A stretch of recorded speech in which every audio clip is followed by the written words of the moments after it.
Hey everybody, today I wanted to make a really quick video about how to move from intermediate to advanced level in a language that you, at the very least, know a few cognates for from your native tongue or from another language that you already speak. So, in my case, I learned Spanish a while ago, and now I know Spanish, more or less, and I'm learning Portuguese. So I'd say between English and Spanish, yeah, lots of cognates. So you're going to be able to pick up on things even if you don't speak Spanish fluently.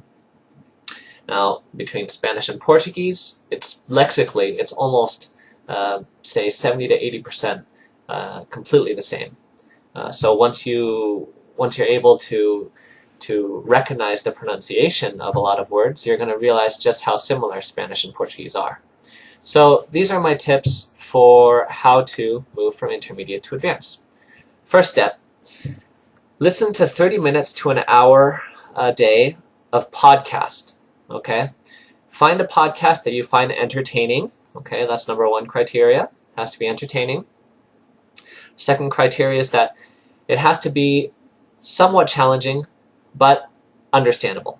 So you don't want to be listening to, like, I don't know, BBC broadcasts or RTV news broadcast, right? If this is like way too fast, way too high level for you, you're not going to get a lot out of it. So find a resource that is comprehensible. You should be understanding, say, at least 70% of what they say 60 to 70%, yeah? And it should be entertaining, so that it's something that you can listen to multiple times, okay? 30 minutes to an hour a day of podcast. Now, when you're walking to class or on the treadmill or whatever, you should be listening to podcast, all right? Don't waste your time, the time walking to class, the time going to work, whatever. That is time that you could be dedicating to learning a language. So, I mean, I consider my learning of Portuguese and Spanish probably my greatest teacher, aside from my awesome professors, has been the time that I've invested into listening to audio resources that I've downloaded from the internet, podcasts in Spanish and in Portuguese. People tend to underestimate how important quantity and frequency of exposure is to language learning. Specifically, what I'm talking about is exposure to high frequency, highly productive phrases, or say two-word phrases or tokens in a given language. So what am I talking about? I'm especially talking about discourse markers. So discourse markers, basically what a discourse marker is the way Californians say like excessively. Like, so, like, I mean, I know that I say it without even being like consciously thinking about it, so if you watch this video, I'm sure you're going to pick up on a bunch of likes. So, discourse markers like, so, anyways, right? Things that people say without really contributing any content to the conversation, but it's merely a way of saying, all right, I'm thinking about what I want to say.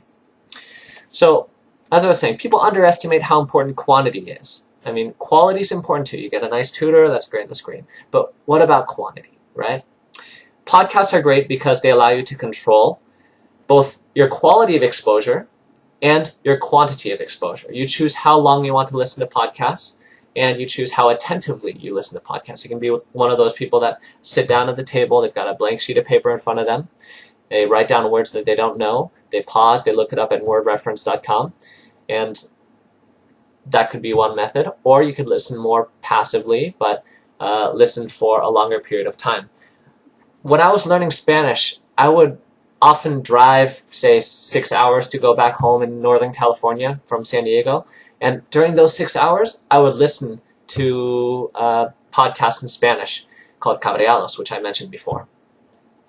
I think that amount of exposure is really what helped me to keep my Spanish.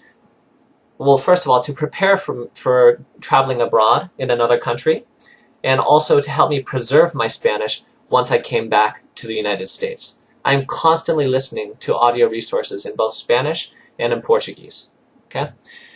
So you want to pay attention to these really often repeated items that you hear people saying just as a way of pausing, right?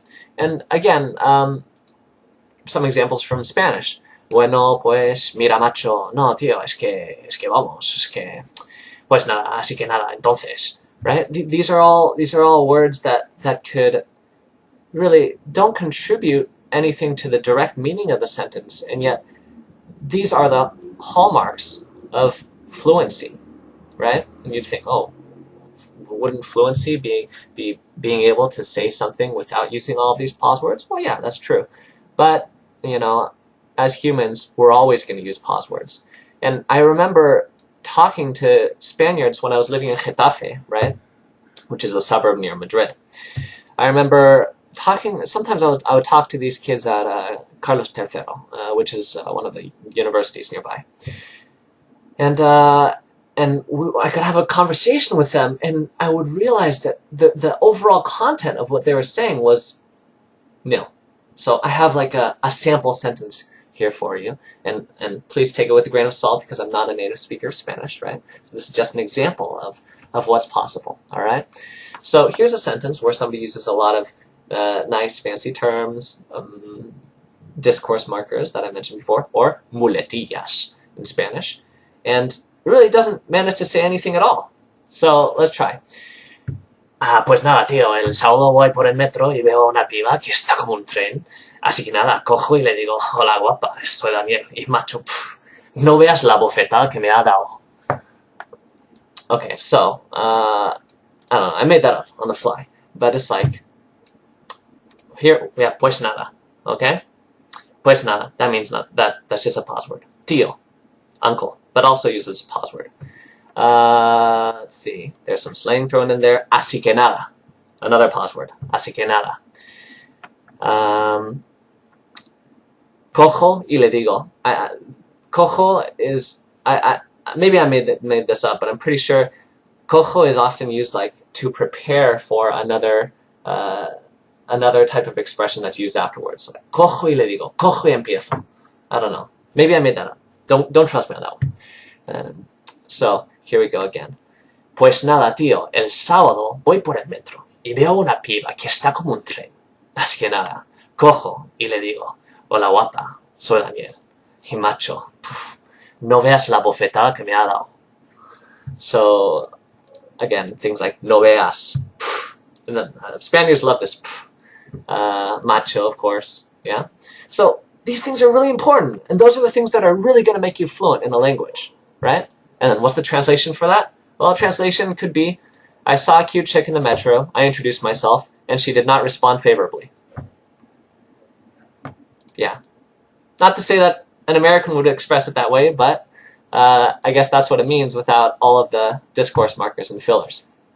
So, in summary, moving from intermediate to advanced involves quality of studying, but in my opinion, more than quality, it involves quantity of exposure. Okay, so how much are you being exposed to in the target language, right? The second thing it involves is learning discourse markers and learning how to use them comfortably. So when you hear somebody say pues or bueno pues, things like that, don't look down on it. In fact, those should be major parts of your overall communication in the second language, being able to use those when you don't know what to say, because native speakers do too. So hope this video was useful, and these are just some ideas on how you can move from intermediate to advanced in a language where at the very least you know a few cognates. Now notice in all of my videos about Romance languages and things like that, I never assume that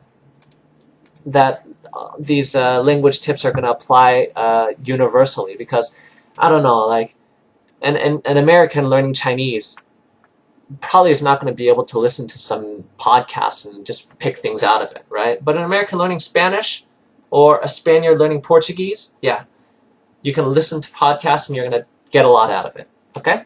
All right, talk to you guys later. Bye.